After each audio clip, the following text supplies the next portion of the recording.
Another super weekend in Serie A, ladies and gentlemen. This one is even crazier than the last one, even crazier. Okay, because this time we're gonna talk about, of course, first about Napoli, because they won against Atalanta with an incredible goal of Kvaratskhelia, number one.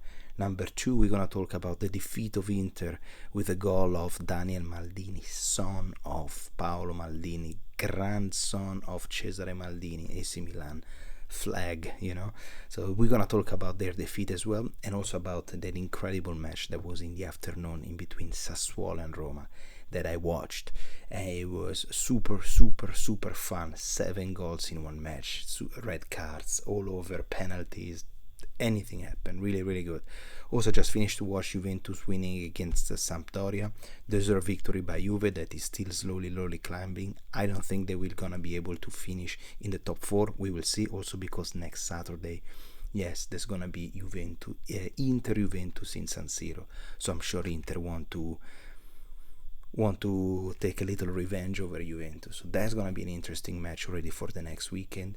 And let's start it is still Sunday night. I don't know the result of AC Milan. Hopefully we're gonna win tomorrow night against Salernitana. However, let's start talking about this incredible Napoli. Kvaratskhelia, guys, I watched the match, and he's really what makes the differences in between a normal team and Napoli this season, because Osimhen is trying to make goal in any position. He even did a bicycle kick and he missed it, but Kvaratskhelia is a very humble guy. He is respected in Napoli, somebody that if you watch him playing, you really understand why people love him, because he's humble, he put his heads down, his physique is perfect, massive legs, and he's a leader. We can already see. I'm sure that Napoli probably will sell Osimhen to some English team for 150, 200 million, whoever. But Osimhen is not gonna do well as he's doing now in Serie A. Meanwhile, Kvaratskhelia is a player that, if wherever he's gonna play, he's gonna be playing incredible. Because last year he was playing in some random, I don't even know the name, and this is the first year in Serie A, and he's already destroying Serie A. Fantastic game from the Georgian, really good. Plus Lobotka and Anguissa in the midfield, they are incredible, really good. I saw Lobotka, the Polish midfielder, it's really on top of everything.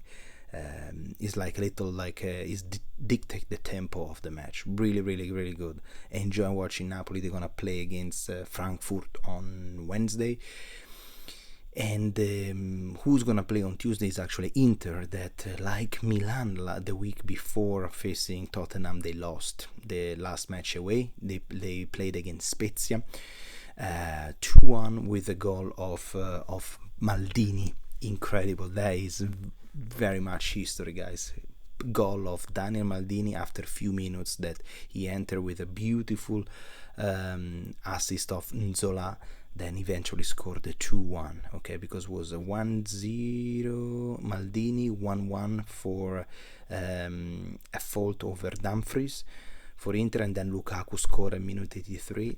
Few minutes later, Dumfries, boom, tackle on, I don't recall, was it tackle or what kind of fault was it, over a Spezia player, boom, Zola, 2-1 for Spezia.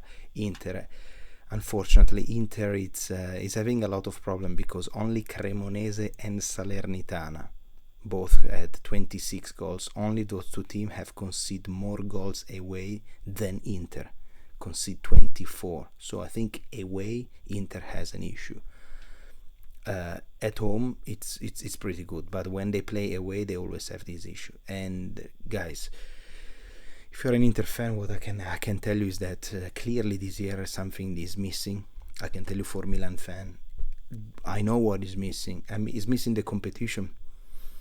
Last year, teams that were happy, were exciting. Everything was exciting because we were until I think March, we were like Napoli, Milan, and Inter. They were all flying together.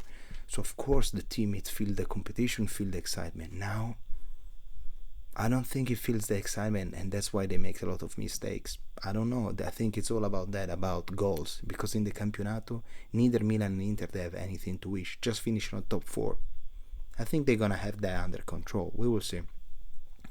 We will see, of course. And the last crazy match that I watched today was the Roma match. 3-4 for Sassuolo, Real Sassuolo. That this team, it's incredible. Every time they play away, I remember in Milan they won 2-5.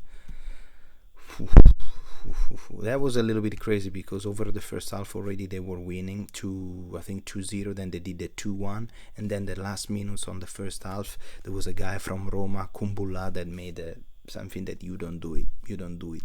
He just kicked the player, red card directly, out of the field, boom, see you later. So he left his entire team. You can imagine Mourinho how crazy he was feeling. Like, he left the entire team for the second half, down to 10 men.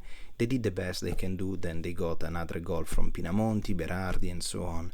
Eventually, only in the last few minutes with Wijnaldum, Roma scored the 3-4. But that's not the way. The Roma is still very, very, very, very much immature. In my bet that I did with Football Drone, check out his channel, Football Drone, I say that the Lazio this year will finish above Roma. So we will see what is going to happen there, because that's my personal bet, because I remember, well, I'll tell you in the next